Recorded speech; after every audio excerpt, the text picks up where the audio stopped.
여러분 안녕하십니까? 월요일 아침 뉴스투데이 경남 시작합니다. 먼저 오늘의 주요 뉴스입니다.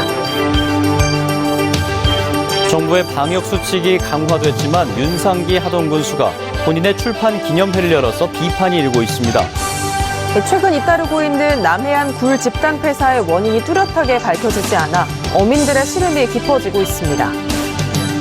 초등학교 운동부가 학교 스포츠 클럽으로 전환되고 있는데 공부하고 즐기는 학생 선수 육성이란 목표를 달성할 수 있을지 주목되고 있습니다. 제29대 전국 국공립대학교 총장협의회 회장에 선출된 이호영 창원대 총장을 직격 인터뷰에서 만났습니다. 정부의 방역 수칙이 강화됐습니다만 하동 윤상기 군수는 많은 사람이 참여한 가운데 출판 기념 행사를 가졌습니다. 행사장 밖에는 취소한다는 현수막을 걸어놨는데요. 행사장 내부는 사정이 달랐습니다. 박종우 기자가 보도합니다. 경남 하동의 한 행사장, 들어가는 도로 옆은 물론 주차장에도 차량이 가득합니다. 행사장 내부에는 100여 명의 사람들이 모였습니다. 대부분 마스크를 썼지만 다닥다닥 붙어서 얘기를 나눕니다. 긴 줄을 따라가니 빨간색 단상 위에서 한 사람이 책에 사인을 해주고 있습니다. 바로 윤상기 경남 하동 군수입니다. 자신의 책 수백 권을 쌓아두고 출판 기념 행사를 하고 있는 겁니다. 어디서 오신 분들은 돌아갈 수가 없으니까 온 거예요. 그런데 행사가 열린 그제는 사적 모임의 인원을 4명으로 제한하는 등 사회적 거리 두기가 다시 강화된 첫날이었습니다. 행사장 밖에는 곳곳에 방역수칙 강화에 따라 출판 기념회를 취소한다는 현수막을 붙여놓고 안에서는 하동군 방역의 최고 책임자인 군수가 본인의 출판 기념 행사를 열었던 겁니다. 더욱이 불과 하루 전에 모임을 자제해달라며 잠시 멈춤을 호소했던 군수가 개인 행사를 버젓이 연 겁니다. 이건 행사를 취소한 게 아니라 행사를 그냥 진행하는 거 아닌가, 명분만 쌓으려고 하는 거 아니냐. 이에 대해 윤상기 군수는 하루 전 출판 기념회를 취소했지만 방문한 사람 100명 정도에게 사인을 해주고 돌아온 게 전부라고 해명했습니다. 취소하고 내가 걱정이 돼서 뭣도 모르고 온 사람들이 있을까 싶어서요. 오면 인사도 하고 돌려보내야 되겠다 싶어서 올라갔다가. 윤 군수는 지난 2월에도 하동군 공무원의 코로나 방역 수칙 위반에 대해 잘못을 사과하며 재발 방지를 약속한 바 있습니다. MBC 뉴스 박종웅입니다. 경남에 어제 코로나19 신규 확진 환자 216명이 나와서 16일 연속 세 자릿수 확진 환자가 발생했습니다. 지역별로는 양산 56명, 창원 50명, 김해 23명, 거제 18명, 하동 17명, 진주 14명, 사천 13명, 통영 10명, 밀양 6명, 함안 4명, 고성 2명, 합천, 거창, 남해 각각 1명입니다. 양산시에선 목욕탕 관련으로 1명이 추가돼 확진 환자가 42명으로 증가하는 등 다중이용시설 집단 감염도 계속되고 있습니다.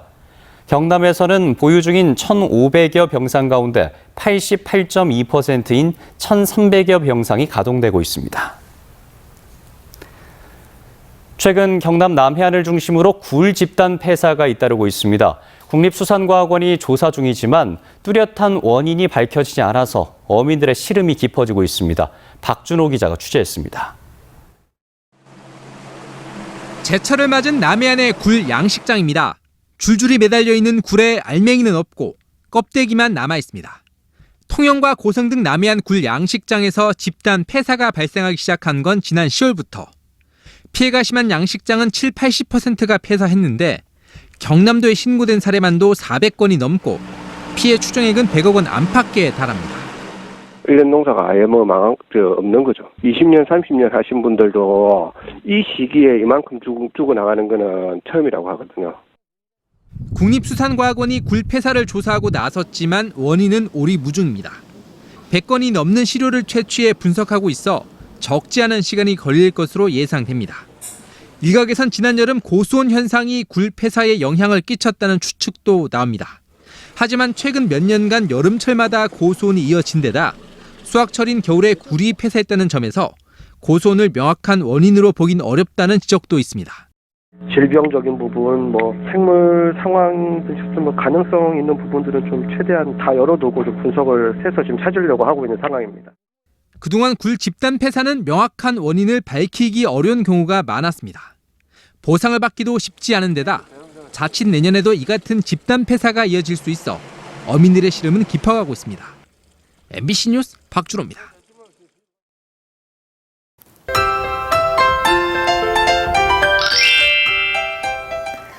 월요일인 오늘 주말보다 온화한 날씨가 예상됩니다. 아침에는 영하권 기온을 보이며 추운 곳이 있지만 낮에는 기온이 크게 오르겠는데요.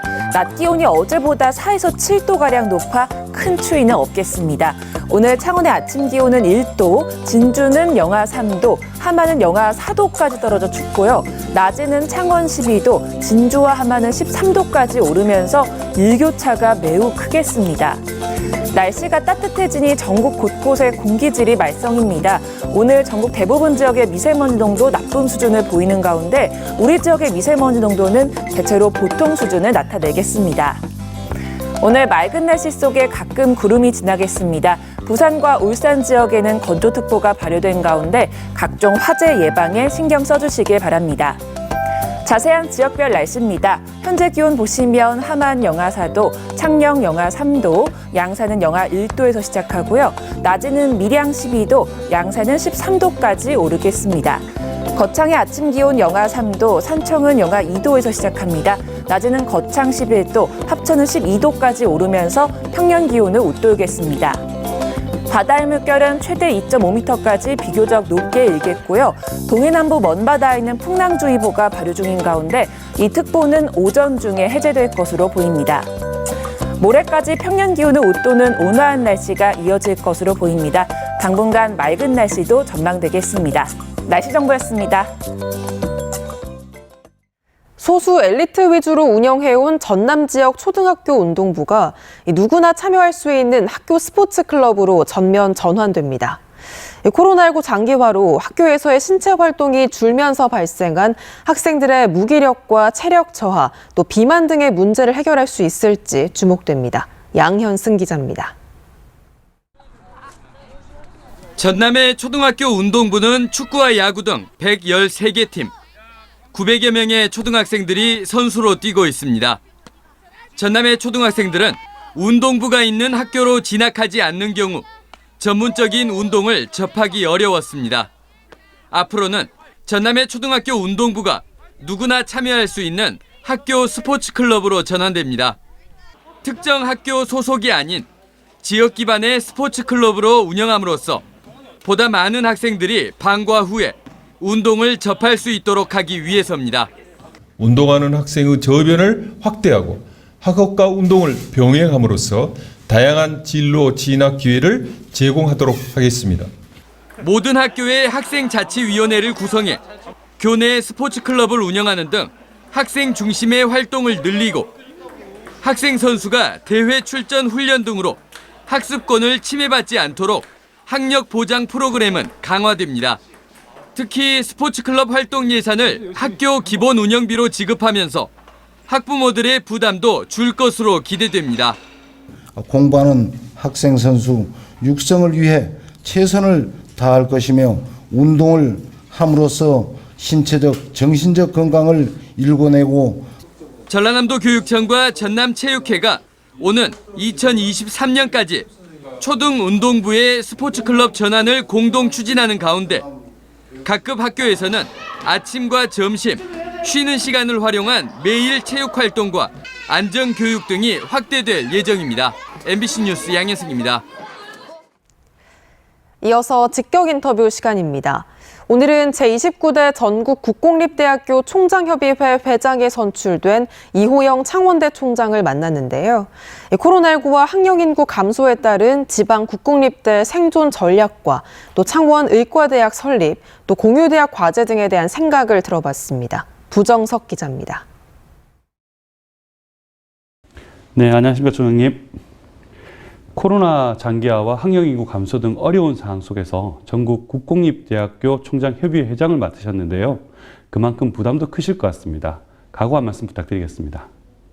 예, 이렇게 어려운 시기에 중책을 맡게 되어서 정말 어깨가 많이 무겁고요. 또 무한한 또 책임감을 느낍니다. 이제 대학에 대해서는 아무도 관심이 없는 것 같아요. 정부도 별로 관심이 많지 않은 것 같고 정치권도 그렇고 특히 우리 학부형들은 자식을 대학에 보내놓고 나면 더 이상 관심이 없으신 것 같아요. 지금 대선 전국인데도 불구하고 대학에 대한 어떤 정책에 대한 어젠다가 나오는 것을 들어본 적이 없습니다. 그런데 이렇게 고등교육이 위기라고 해도 과언이 아닙니다. 고등교육이 위기가 되면은 국가의 미래는 어둡습니다. 모든 첨단 기술의 발전, 연구 이런 것이 대학에서 이루어지기 때문이죠. 그래서 이런 중차대한 시기에 특히 국립대학의 발전은 더욱 중요한 일이고 전국의 국공립대학교 40개의 총장님들이 모인 협의체가 이제 국공립대학교 총장협의회의 이제 회장을 맡게 됐는데요. 그래서 더욱더 어깨가 무겁고 국립대학교 발전뿐만 아니라 대한민국의 고등교육의 전체 발전을 위해서 정말 열심히 노력을 해야 되겠다 이런 생각입니다. 예, 수도권 집중을 막기 위해서 지방대학에서는 대학 무상교육이 필요하다는 목소리가 높은데요. 이런 대학 무상교육에 대한 총장님의 생각이 좀 궁금합니다.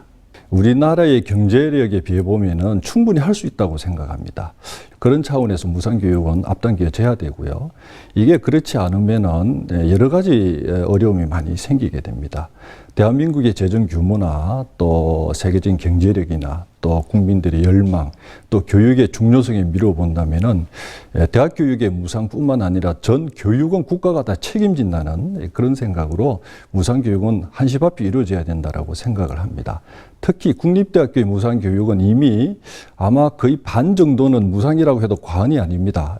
국가 장학금이라든지 여러 가지 혜택이 많기 때문이죠. 그래서 추가 재원은 한 8천억 정도로 이렇게 추계가 되고 있습니다. 그래서 충분히 우리나라의 재정 여건으로서는 할 수 있다고 보고요. 나아가서 사립대학도 모두 또 대학원까지도 국가가 책임져야 되는, 그래서 더욱더 고등교육이 발전해서 국가의 미래의 먹거리, 신기술을 개척하고 유능한 인재를 만들어내는데 시급한 일이라고 생각을 합니다. 지역의 수건 사업 중 하나죠. 창원 의과대학 설립이 정치권에서 그다음 시민사회에서도 이야기가 나오고 있는데 왜 필요하고 그리고 어떤 식으로 설립이 돼야 될까요? 창원대학교 의과대학 설립만이 이게 창원대학교 일이 아니라 창원 시민 그리고 경남 도민을 위한 의료복지 혜택과 의료 인재 양성이라고 하는 중차대한 일을 한다는 것을 인식을 하고 함께 힘을 모아야 한다고 생각합니다. 창원에는 최근에는 많은 민간병원들도 많이 만들어져 있고 하지만 의료 인력을 구하기 어렵다고 합니다. 그래서 타 지역에서 오면 조금 이따 또 가불인데요. 그래서 우리 지역에 많은 시민들이 어떤 치료를 받으러 수도권으로 가고 타 지역으로 가는 현상이 오래전부터 일어난 일이 아니겠습니까? 그런 차원에서 본다면 이제는 창원대학교 의과대학 설립은 선택이 아니라 저는 필수라고 생각을 합니다. 여기에 온 도민이 함께 힘을 모아서 해야 된다고 생각을 합니다. 경상남도가 추진하고 있는 공유대학, 새로운 모델로 제시되고 있는데 지금 지역대학들이 많이 참여하고 열심히 지금 활동하고 있는 것으로 알고 있습니다. 어떤 것들이 이런 공유대학에 정착하기 위해서는 어떤 것들이 가장 중요하게 필요할까요? 특히 기업의 역할이 매우 중요합니다. 특히 기업이 실무형 인재를 양성할 수 있도록 기업도 적극적으로 비용도 부담을 해야 되고 또 같이 교육도 해야 되고 또 그러한 인재를 채용을 해줘야만이 이 사업이 성공할 수 있는 겁니다. 그래야 지역의 인재들이 타 지역으로 가지 않아도 우리 지역에서 공부하고 우리 지역에서 기업에 취업을 하고 또 여기서 결혼을 하고 또 자녀를 출산하고 그런 인구가 또 유출되지 않는 이러한 지역 발전과 국가 발전에 있어서 매우 중요한 사업이 USG 공유 사업이라고 저는 그렇게 생각을 합니다. 네, 오늘 말씀 감사드립니다. 투데이 경남 순서입니다. 가야 기마 인물상 기증식이 오늘 오전 11시 30분 김해시청 본관 1층에서 열립니다. 겨울철 복지위기가구 발굴과 홍보 행사가 오늘 오후 1시 창녕 지역자활센터에서 진행됩니다. 문화관광해설사 관내 문화유적 답사 행사는 오늘 오전 10시 산청읍 새마을금고 역사관 등지에서 진행됩니다.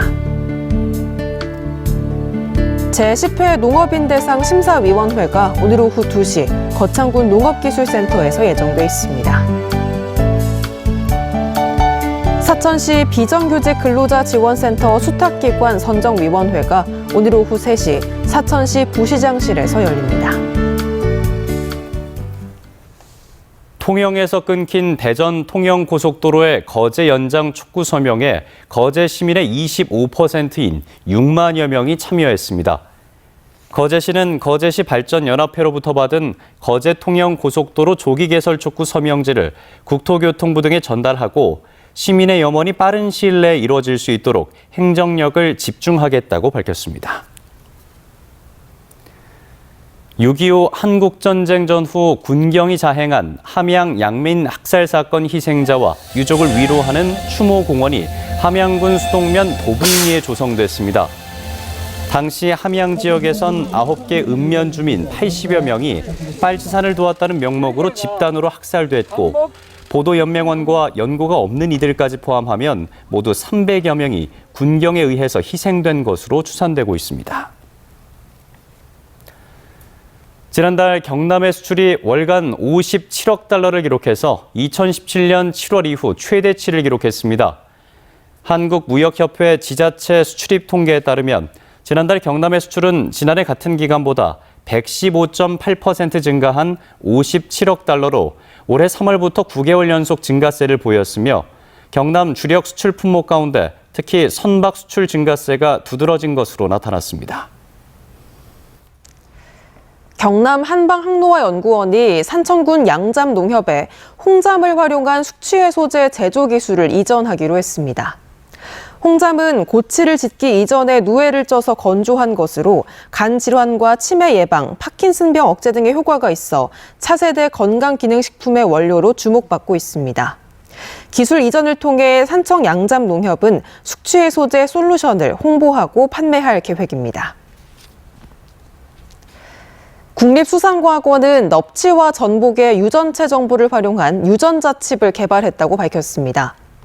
유전자 칩은 특정 목적에 맞는 유전 정보를 담아 유전자 검사를 할 수 있는 생화학 반도체를 말하며 이번에 개발된 유전자 칩은 넙치 6만 개, 전복 30만 개 유전 정보를 담고 있어 짧은 기간 내에 원하는 품종 개량이 가능해집니다. 고성군이 올해 1월부터 전국 최초로 청소년 수당인 청소년 꿈키움 바우처를 시행한 결과 14억 6천여만 원가량을 지역에 사용한 것으로 집계됐습니다. 고성군에 따르면 11월 30일 기준으로 대상 인구 2,585명 가운데 2,503명이 바우처를 신청했고 신청자들은 가맹점 860곳 가운데 486곳에서 바우처를 사용했습니다. 진주시 중앙지구 도시재생사업이 국토교통부의 2021년 하반기 도시재생 뉴딜 공모사업에 최종 선정돼 내년부터 국비 150억 원 등 모두 268억 원이 투입됩니다. 진주시는 지난 2019년 성북지구, 지난해 강남지구에 이어서 3년 연속 공모사업에 선정됐습니다. 공정거래위원회는 납품업체 기술 자료를 요구하면서 하도급법에 따른 법정 서면을 교부하지 않은 대우조선해양에 과징금 6억 5,200만 원을 부과했습니다. 대우조선해양은 2016년 1월부터 2018년 12월까지 조선기자재를 납품하는 91개 업체 기술 자료 617건을 요구하면서 법정 서면을 교부하지 않은 혐의를 받고 있습니다. 창원시 의회는 마산해양신도시 행정사무조사에 대한 특별위원회 구성안을 오늘 열리는 4차 본회의에서 처리하기로 했다고 밝혔습니다. 창원시 의회는 각 정당별로 위원회에 참여할 인원을 제출받아서 의장 제의 안건으로 해양신도시 특별위원회 구성안을 상정해 처리할 예정이며 통과되면 조사계획서 처리를 이달 안에 결정하기로 하는 등 속도를 내고 있다고 설명했습니다. 의령 한우산 정상부에 별 관측소와 자연학습 체험시설 등이 들어섭니다. 한우산은 해발 800m가 넘는 산 정상 바로 아래까지 차량이 접근할 수 있고 빛 공해가 적어 별 관측의 숨은 명소로 손꼽히고 있습니다. 의령군은 한우산 별천지 마을 조성 기본 및 실시 설계 착수 보고회를 열고 2023년까지 조성한다는 계획을 세웠습니다.